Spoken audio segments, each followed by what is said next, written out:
ایک ٹیچر نے اپنے شاگرد کو دنیا کا نقشہ بنا ہوا تھا ایک چارٹ پر، اس نے ایسے پھاڑا، ٹکڑے ٹکڑے کر کے زمین پہ پھینک دیا۔ اپنے شاگرد سے کہنے لگا اس کو جوڑو، تو وہ شاگرد پریشان ہو کے دیکھنے لگا کہ میں اسے کیسے جوڑوں گا، یہ تو ٹکڑے ٹکڑے ہو گیا ہے۔ وہ اٹھا کے لے گیا، تھوڑی دیر کے بعد وہ سارا نقشہ بنا کے واپس لے آیا۔ جب استاد نے اس کو چیک کیا تو ہر ٹکڑا دوسرے ٹکڑے کے ساتھ بالکل صحیح ملا ہوا تھا۔ وہ بڑا حیران ہوا کہ بیٹا تم نے اتنی جلدی یہ سارا نقشہ کیسے جوڑ لیا؟ میں کہا استاد جی آپ ذرا بیک سائڈ پہ دیکھیں۔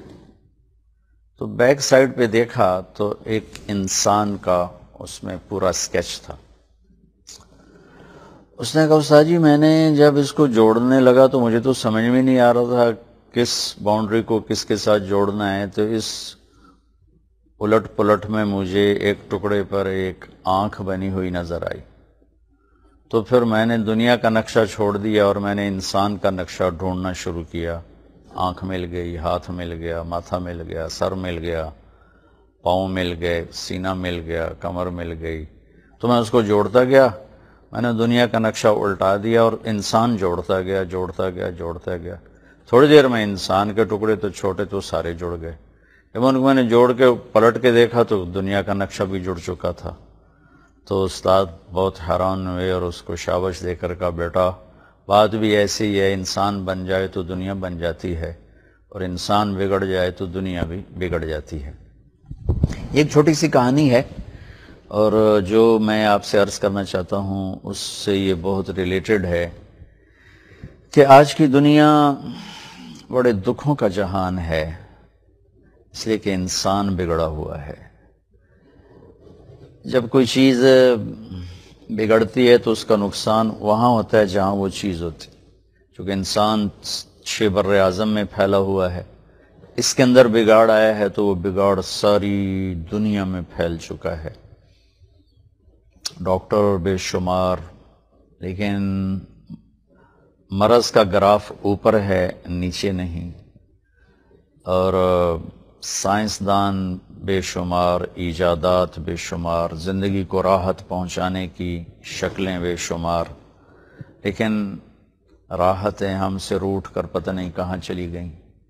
مشینری بے شمار ہے۔ کچھ عرصہ پہلے انسان نے سوچا تھا جب مشینیں کام کریں گی تو ہم کچھ فارغ ہو جائیں گے، ہمیں فرصت ملے گی، ہم مل بیٹھیں گے، لیکن جو ملک جتنا مشینی ہے اتنا ہی وہاں انسان بھی مشین بن چکا ہے۔ اس کے پاس کھانے کا بھی ٹائم نہیں، وہ برگر منہ میں لیے ہوئے گاڑی بھگاتا جا رہا ہے اور کام کرتے ہوئے وہ کھانا کھا رہا ہے۔ مشینیں آئیں لیکن وہ مقصد تو حاصل نہیں ہوا۔ ایگریکلچر کی یونیورسٹیاں بن گئیں لیکن جڑی بوٹیوں نے زمین کو ڈھانپ دیا، بیماریوں نے فصلات کو تباہ و برباد کر دیا۔ علم کے نام پہ ایک چھوٹی نرسری سے لے کر اعلیٰ درجے کی یونیورسٹیز بنی، لیکن علم تہذیب لاتا ہے، لیکن آج کا جتنا پڑھا لکھا انسان ہے وہ تہذیب کا لفظ ہی بھول گیا ہے اور انسانیت درندگی، حیوانیت کی طرف چلی گئی ہے۔ اور میرے نبی کا فرمان مجھے یاد آ رہا ہے کہ 2 بھوکے بھیڑیے اتنی تباہی نہیں مچاتے بکریوں کی جتنا عزت کا بھوکا انسان اور پیسے کا بھوکا انسان تباہی مچاتا ہے۔ تو پوری دنیا نے عزت اور دولت کو خدا بنا لیا ہے اور اس کے پیچھے وہ بھاگ رہے ہیں، تو انسانیت درندگی میں تبدیل ہوتی چلی جا رہی ہے۔ تو یہ وہ چیزیں ہیں جس کے لیے ہمیں کسی دلیل کی ضرورت کوئی نہیں ہے، کسی لاجک کی سمجھانے کی ضرورت کوئی نہیں ہے، آنکھوں کے سامنے ہے۔ تجارت بڑھی، خسارہ بڑھا کہ انسان بگڑا ہوا ہے، بازار چیزوں سے بھرے ہوئے ہیں لیکن خسارہ، ساری دنیا میں خسارہ چھایا ہوا ہے۔ یہ چند ایک مثالیں میں نے آپ کے سامنے رکھی ہیں کہ انسان کے بگاڑ نے دنیا کو کس طرح بگاڑا. ظہر الفساد فی البر والبحر بما کسبت ایدی الناس. خشکی اور تری میں تباہی آ گئی ہے ہمارے نافرمانیوں کی وجہ سے، ہماری بدعمالیوں کی وجہ سے. فضا آلودہ ہے، پانی آلودہ ہے، دھرتی آلودہ ہے. موبائل فون بن گئے کہ فاصلے سکڑ گئے، سمٹ گئے. آپ یوں کان سے لگاتے ہیں اور امریکہ بات کرنے لگ جاتے ہیں. آپ کو وہ پرانا P T C L phone بھی نہیں اٹھانا پڑتا. کمیونیکیشن اتنی بڑھ گئی ہے کہ آسٹریلیا، امریکہ، یورپ یہ ایک موبائل کے اندر موجود ہے، لیکن دل کے فاصلے اتنے بڑھ گئے ہیں کہ ایک چھت کے نیچے رہنے والے، ایک ماں کی چھاتی کا دودھ پینے والے سگے بہن بھائی ایک دوسرے کو سلام کرنے کے لیے تیار نہیں ہیں. پڑوسی کو پڑوسیوں کی خبر نہیں ہے. تو ٹیکنالوجی بڑھی ہے فاصلے سمیٹنے کے لیے. مادی فاصلے سکڑ گئے اور دلوں کے فاصلے بڑھ گئے. یہ سب چند وہ مثالیں ہیں جو انسان کے بگاڑ کا پتہ بتلاتی ہیں. اس بگاڑ کی وجہ ڈھونڈنے کے لیے کوئی ہمیں بہت بڑے علم کی ضرورت نہیں ہے. جس نے اس انسان کو بنایا ہے اسی نے اس کا سبب بتلایا ہے کہ جب تم اللہ سے ہٹ جاؤ گے اور اللہ کے رسول سے دور ہو جاؤ گے تو پھر تمہیں بتائے گا کون کہ انسان کسے کہتے ہیں. 2 ٹانگوں پہ چلنے والا، 2 آنکھوں سے دیکھنے والا، زبان سے بولنے والا، ہاتھوں سے پکڑنے والا. شکل میں انسان ہے لیکن وہ بھیڑیے سے زیادہ خوفناک ہے اور شیر سے زیادہ اس میں درندگی ہے. تو چونکہ اللہ کو بھی بیچ میں نکال دیا اور اللہ کے نبی کو بھی بیچ میں نکال دیا. چھوٹا بچہ جو آج کل 3 سال کا بچہ بھی اٹھا کے پھینک دیتے ہیں، اس سے لے کر وہ پی ایچ ڈی تک چلا جاتا ہے، اسے نہ اپنے نبی کا تعارف کروایا جاتا ہے نہ اسے اللہ کا تعارف کروایا جاتا ہے. اور یہ قصور ماں باپ سے شروع ہوتا ہے کہ مائیں اپنے بچوں کو ٹائم نہیں دیتی، باپ ٹائم نہیں دیتے. وہاں سے یہ چیز چلتی ہے اور پھر پی ایچ ڈی تک چلتی ہے. اللہ اس کے رسول کا تعلق ایک ایسی چیز ہے جو انسان کو انسانیت کے دائرے میں لے کر آتا ہے. وہ اب نہ اللہ کا تعارف بھی کوئی نہیں، نہ نبی کا تعارف ہے. ان دونوں سے دوری نے ہمیں بھول بھلائیوں میں گم کر دیا ہے اور سب کچھ موجود ہونے کے باوجود زندگی ناکام ہے، اداس ہے، گھٹن ہے. تو اس کا ایک علاج ہے جو اللہ نے خود بتایا، فَفِرُّوا إِلَى اللَّهِ، دوڑو اللہ کی طرف. اور لَقَدْ كَانَ لَكُمْ فِي رَسُولِ اللَّهِ أُسْوَةٌ حَسَنَةٌ. ہر آدمی کے لیے کوئی رول ماڈل ہوتا ہے جس کو وہ فالو کرتا ہے.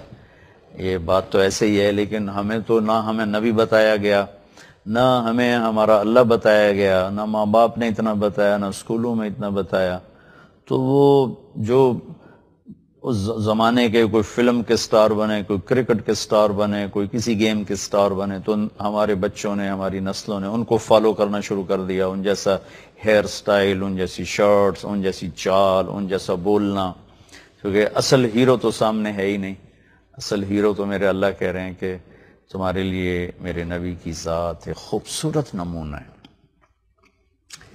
اسوۃ کاملۃ نہیں فرمایا، حسنۃ فرمایا ہے.